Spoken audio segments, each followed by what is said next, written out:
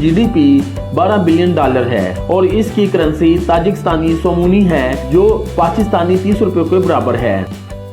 خانہ جنگی کے خاتمے کے بعد سیاسی استحکام اور ملک کے دو بڑے قدرتی ذرائع کپاس اور ایلومینیم نے ملکی معیشت کی بہتری میں اہم کردار ادا کیا۔ بیرون ملک کام کرنے والے تاجکستانیوں کی طرف سے بھیجی جانے والی ترسیلات ملک کی آمدنی کا ایک بڑا حصہ ہیں جو اس کی معیشت میں اہم کردار ادا کرتی ہیں۔ حالیہ برسوں میں ترسیلات زر کا تاجکستان کی GDP میں تقریباً 25 سے 35% حصہ رہا ہے جو انہیں غیر ملکی کرنسی کی آمد کا ایک اہم ذریعہ بناتا ہے۔ تاجکستان میں تارکین وطن کی بڑی تعداد ہے۔